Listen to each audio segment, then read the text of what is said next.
تو کہتے ہیں میں نے کہا نعم، ہاں میں حرم شریف سے آیا ہوں۔ شیخ نے دوسرا سوال کیا اقرشی انت، کیا تمہارا تعلق خاندان قریش سے ہے؟ تو حضرت صدیق اکبر رضی اللہ تعالیٰ عنہ کہتے ہیں میں نے کہا نعم، ہاں میرا تعلق خاندان قریش سے۔ شیخ نے تیسرا سوال کیا اتیمی انت، کیا قریش کی شاخ بنی تیم بن مرہ سے تمہارا تعلق ہے؟ حضرت صدیق اکبر رضی اللہ تعالیٰ عنہ نے کہا نعم، ہاں میرا تعلق بنی تیم بن مرہ سے۔ تو شیخ نے کہا ارفع ثوبک، پھر اپنے پیٹ سے کپڑا ہٹاؤ۔ تو حضرت صدیق اکبر رضی اللہ تعالیٰ عنہ نے پوچھا کہ آپ میرے وجود میں کس چیز کی تلاش کر رہے ہیں؟ آپ مجھے بتائیں تو پھر میں کپڑا ہٹاؤں۔ میں جب سے آیا ہوں آپ مسلسل سوال کر رہے ہیں، اور مجھے یہ بھی احساس ہوا ہے کہ آپ کو میرے بارے میں کچھ معلومات پہلے سے ہیں۔ آپ نے مجھے مکہ شریف کا سمجھا تو میں مکہ شریف کا ہوں، آپ نے مجھے قریش کا سمجھا میں قریش سے ہوں، آپ نے مجھے بنی تیم سے سمجھا میں بنی تیم سے ہوں۔ اس سے پتہ چلتا ہے کہ آپ کے سوال بلا وجہ نہیں ہے، لیکن اب پیٹ سے کپڑا ہٹانے کا جو آپ فرما رہے ہیں تو اس کا سبب کیا؟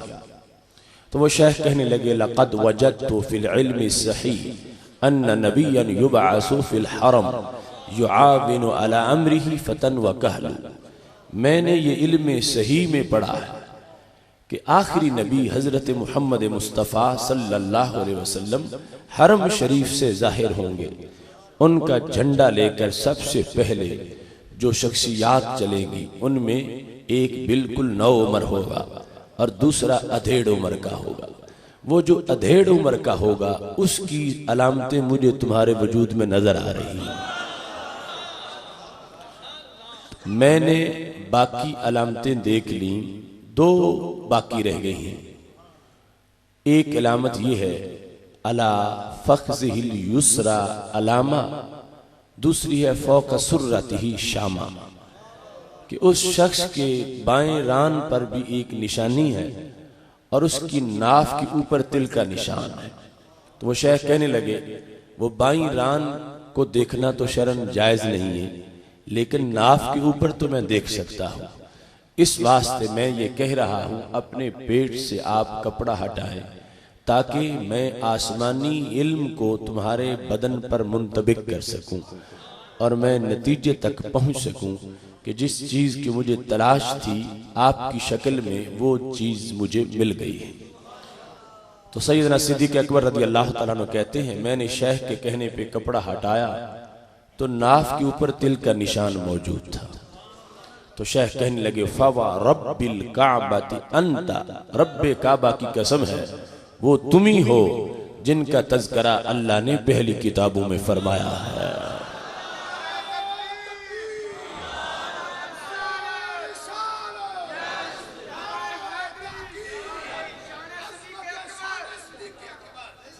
اب جس وقت حضرت صدیق اکبر رضی اللہ تعالی عنہ کی ناف کے اوپر تل کا نشان شیخ نے دیکھ لیا اور مبارکباد دی حضرت صدیق اکبر رضی اللہ تعالی عنہ کو، اور ساتھ نصیحت بھی کی کہ رب نے تمہیں کتنی بڑی شان دی ہے اور نبی آخر الزمان حضرت محمد مصطفیٰ صلی اللہ علیہ وسلم کے لیے تمہیں چنا ہوا ہے، لہٰذا تم ساری زندگی ان کے ساتھ رہنا اور ان کے لیے اپنی خدمات ہمیشہ ان کے حاضر خدمت رکھنا۔ سیدنا صدیق اکبر رضی اللہ تعالیٰ عنہ کہتے ہیں میں مزید کچھ شیوخ سے ملا، جب میں واپس مکہ شریف آنے لگا تو میں نے سب سے پہلے شیخ سے جو ملاقات کی تھی ان سے یہ کہا کہ اگر کوئی پیغام دینا چاہتے ہو تو نبی آخر الزمان حضرت محمد مصطفیٰ صلی اللہ علیہ وسلم کے بارے میں جو تم نے مجھے اطلاع دی ہے میں تمہارا پیغام ان کے دربار میں پہنچا دوں گا۔ تو شیخ کہنے لگے احامل عنی ابیاتا قلتها فیہ، میں نے ان کی شان میں ایک نعت شریف لکھی ہے تو میری نعت شریف تم ان کے پاس جا کے انہیں سنا دینا۔ حضرت صدیق اکبر رضی اللہ تعالیٰ عنہ نے سندیسہ لے لیا، نعت شریف وصول کر لی، مکہ شریف واپس پہنچے۔ جب گئے تھے تو حالات اور تھے، اب حالات اور ہو چکے تھے۔ شہر سے بہر ایک وفد حضرت صدیق اکبر رضی اللہ تعالیٰ عنہ کی تلاش میں تھا اور انتظار کر رہے تھے۔ اس وفد کا سربراہ ابو جہل تھا۔ جو ہی انہوں نے حضرت صدیق اکبر رضی اللہ تعالیٰ عنہ کو دیکھا تو کہنے لگے ابو بکر یتیم ابی طالب یزعم انہو نبی۔ ابو طالب کے یتیم بتیجے نے نبوت کا اعلان کر دیا ہے۔ انت النہایا وانت الکفایا، ہم نے ابھی تک کوئی رد عمل ظاہر نہیں کیا، ہمیں تمہارا انتظار، جو فیصلہ تم کرو گے وہی ہمارا، لیکن یہ سوچ کے فیصلہ کرنا یتیم بھلا نبی کیسے ہو سکتا؟ معاذ اللہ، وہ حضرت صدیق اکبر رضی اللہ تعالیٰ عنہ کو اپنا حامی بنانے کے لیے فیصلہ آپ پہ چھوڑ رہے تھے کہ آپ نے کرنا ہے جو کچھ کرنا ہے، لیکن یہ دیکھو ایسا ہو سکتا ہے کہ یتیم بندہ نبی بن جائے۔ جس وقت حضرت صدیق اکبر رضی اللہ تعالیٰ عنہ نے ان کی بات سنی تو فرمایا کہ مجھے ایک مرتبہ ان سے ملاقات کر لینے دو، میں سنوں تو صحیح وہ دعویٰ کیا کرتے ہیں، اور اس کے بعد میں تمہیں جواب دوں گا۔ سیدھے اس مکان پہ پہنچے جو سیدہ خدیجہ الکبریٰ رضی اللہ تعالیٰ عنہا کا مکان تھا۔ وہاں گئے اور رسول اللہ صلی اللہ علیہ وسلم باہر تشریف لے آیا۔ آتے ہی آکے یہ جملہ بولا، یا ابا بکر انی رسول اللہ الیک و الی الناس جمیعا۔